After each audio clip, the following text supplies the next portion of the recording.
गर्मी का सीजन शुरू होते ही जंगलों में आग की घटनाएं लगातार बढ़ती जा रही है। इस आग से काफ़ी नुकसान होता है। साथ ही ये बात भी देखने को मिल रही है कि जंगल में आग लगने से जो जंगली जानवर हैं वे भी अब जंगल से निकलकर रहवासी क्षेत्रों की ओर रुख कर रहे हैं, जिस वजह से कहीं ना कहीं इंसानों और जानवरों के बीच द्वंद्व युद्ध जैसी स्थिति निर्मित हो गई है। इसी पर विस्तार से बात करने के लिए हमारे साथ मौजूद हैं नितिन सिंघवी जी। आपसे जानना चाहेंगे कि जो गर्मी में जंगलों में आग लग रही है, इसके कारण जो जानवर हैं वे किस तरह से प्रभावित हो रहे हैं।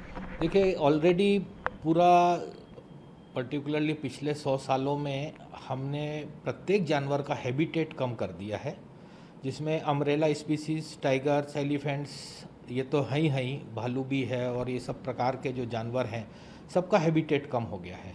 इसके बाद में आग लगने से जानवर जो है वो इधर उधर भागता है और हैबिटेट छोटा हो चुका है।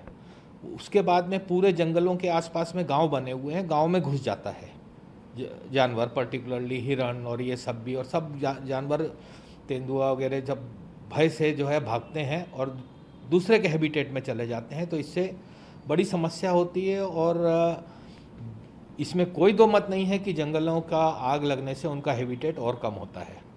अच्छा, इसको लेकर काफ़ी लंबे समय से इस तरह की घटना दिख रही है, लेकिन इसको लेकर शासन प्रशासन ने अब तक कोई ध्यान नहीं दिया। शासन जंगल की आग बुझाने को लेकर योजनाएं बनाता है, ग्रामीणों को व्यवस्थापन करने की बात करते हैं, लेकिन इन जानवरों को कैसे सुरक्षित रखा जाए, इनकी कैसे देखरेख की जाए, इसको लेकर अभी कोई ठोस रणनीति बनाई गई क्या?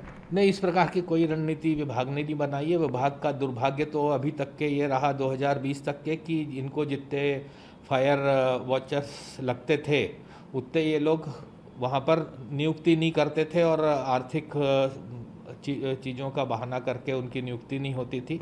पहली बार 3500 जो है फॉरेस्ट वॉचर्स जो है प्रत्येक बीट में एक एक नियुक्त किया गया है, परंतु दुर्भाग्य से इस साल ही सबसे ज़्यादा आग लगे जा रही है। अभी 3 दिनों के अंदर में ये संख्या जो है अप्रैल में 3 दिनों में 3000 से ऊपर पहुंच गई है। तो कोई भी काम नहीं किया गया है। इसमें और ज़्यादा संख्या में बल नियुक्ति की जानी चाहिए, जो कि हमारे फायर जैसे ही ब्रेक होता है, फायर ब्रेक, तब कंट्रोल किया जा सके। तो अभी तक के कोई वन विभाग ने इस पे गंभीरता से काम नहीं किया है। पहली बार सुनने में आ रहा है कि वो कुछ फायर फाइटिंग इक्विपमेंट्स खरीद रहे हैं, जो कि अत्यंत आवश्यक है, और हमारे पूरे फील्ड स्टाफ को उसको सुरक्षा को ध्यान में रखते हुए सब चीज़ें मुहैया करानी चाहिए। जानवरों को संरक्षित करने की बात की जाती है, टाइगर रिजर्व बनाया गया है, एलिफेंट के लिए बनाया जा रहा है, कॉरिडोर बनाया जा रहा है, बावजूद इसके न तो इसकी संख्या में बढ़ोतरी हो रही, न ही ये व्यवस्थित हो पा रहे हैं। इसका मुख्य कारण जो है वो है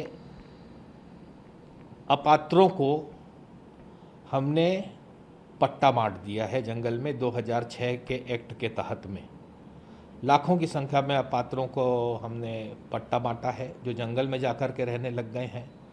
तो इस प्रकार के से हमारी समस्या का निदान नहीं होगा। ये समस्या तो बढ़ गई है। आप बिल्कुल, आपका कहना सही है कि ये समस्या बढ़ेगी और ये हम इसका कोई सॉल्यूशन नहीं निकाल पा रहे हैं।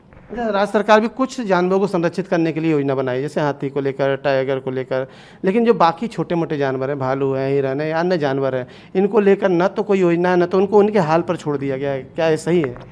भालू, लेपर्ड ये शेड्यूल 1 के हैं, और दुर्भाग्य से जो है छत्तीसगढ़ में व्यापक संख्या में लेपर्ड का शिकार हो रहा है और लेपर्ड की खाल निकलना इसका प्रमाण है।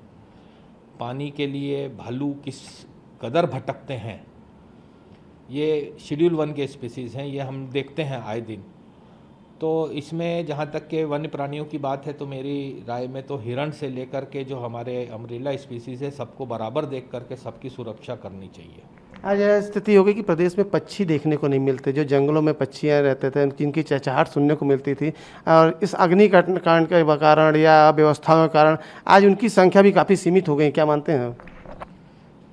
वन्य पक्षी भी आग वगैरह सब लगने से प्रभावित होते ही हैं, और शहरी क्षेत्रों के आसपास में जो पर्टिकुलरली जो हमारे को चिड़ियाँ वगैरह देखने को मिलती थी, उसका मुख्य कारण दूर हटने का है वायु प्रदूषण। वायु प्रदूषण को कारण से वो पूरे शहरी क्षेत्रों से दूर चले गई हैं। अब आपको जो है वो अपने समय पे जंगल में ही दिखेंगी। अभी आपने कहा कि जंगल जानवर जो है बाहर आ जा रहे हैं, गांव में अभी मैनपुर में भी जंगलों में आग लगी तो भालू गांव में घुसा है। इससे कहीं ना कहीं इंसानों, भालू या कह सकते हैं और भी जानवर जो बाहर आते हैं गांव में, उनके बीच लड़ाई जैसी स्थिति होती है। कई बार मारे भी जाते हैं, इंसान भी मारे जाते हैं, जानवर भी मारे जाते हैं। डेफिनेटली ये कन्फ्लिक्ट जो है तो होता ही है। वो भालू चला गया है, भालू को देखने के लिए भीड़ लग जाती है। भालू किसी पे अटैक कर देगा, तेंदुआ अटैक कर देगा। हाथी के साथ तो बहुत ज़्यादा ये होता है कि हाथी देखने के लिए मेला लग जाता है। तो ये कन्फ्लिक्ट जो है ह्यूमन एनिमल कन्फ्लिक्ट तो बहुत ज़्यादा होता है। और इसका सबसे ज़्यादा एक जो हमारे हिरन प्रजाति के जानवरों पे पड़ता है कि जब वो इस प्रकार से बाहर निकल के चले जाते हैं तो वो शिकारियों के निशाने में आ जाते हैं और उनका अवैध शिकार, अभी आप विशेष रूप से आप देखिएगा कि गर्मियों के समय में हिरन प्रजाति का जो है बहुत व्यापक शिकार किया जाता है खाने के लिए। अच्छा, इसे रोकने के लिए क्या उपाय किया है? जंगलों में आग के कारण जो जानवर रहवासी क्षेत्रों में आ रहे हैं और जो इंसानों और जानवरों की द्वंद्व स्थिति बनी हुई है, इसको रोकने के लिए क्या किया जा सकता है? देखिए, मुख्य जहाँ तक कि अभी अपन फायर की बात करें तो फायर कंट्रोल करने के लिए हमारे को बहुत व्यापक संख्या में बल देना चाहिए, सुविधाएं देनी चाहिए। वन विभाग को जागरूक रहना पड़ेगा और जानवरों को जब भी आ रहे हैं उनको किसी भी जंगल में, एक गांव में आ रहे हैं, छोटे गांव में आ रहे हैं, बड़े गांव में आ रहे हैं, तो उनको वापस जो है जंगल की तरफ में भेजने के लिए हमको करना पड़ेगा, भटकना नहीं देना पड़ेगा। इस प्रकार के बहुत सारे इनको कार्य करने पड़ेंगे। ये भी हो सकता है कि जंगल में जो लोग रहते हैं, चाहे आदिवासी हो, चाहे ग्रामीण हो या आसपास जंगलों के, उनको एक विशेष प्रकार की ट्रेनिंग दी जाए कि वे किस तरह से इंसानों और जानवरों के बीच सामंजस्य स्थापित करके रह सकते हैं। इस प्रकार के ट्रेनिंग की बात तो कई बार की गई है, पर इस प्रकार की ट्रेनिंग सफलतापूर्वक नहीं दी गई है। ये सिर्फ थियोरिटिकल ट्रेनिंग रही है। कि सरकार क्या उदासीन है जंगली जानवरों के संरक्षण को लेकर?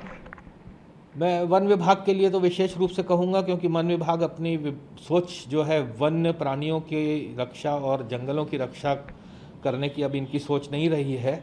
अब इनकी सोच मानव की रक्षा करने की हो गई है। ऐसे में जो है वन्य जीव और वन, ये दोनों सफ़र करेंगे। यह कह सकते हैं आने वाले समय में कई जंगली जानवर विलुप्त हो जाएंगे छत्तीसगढ़ से। डेफिनेटली पेंगुइन जैसा इम्पोर्टेंट जानवर जो है वो बड़े रिस्क में है। बहुत व्यापक शिकार हो रहा है।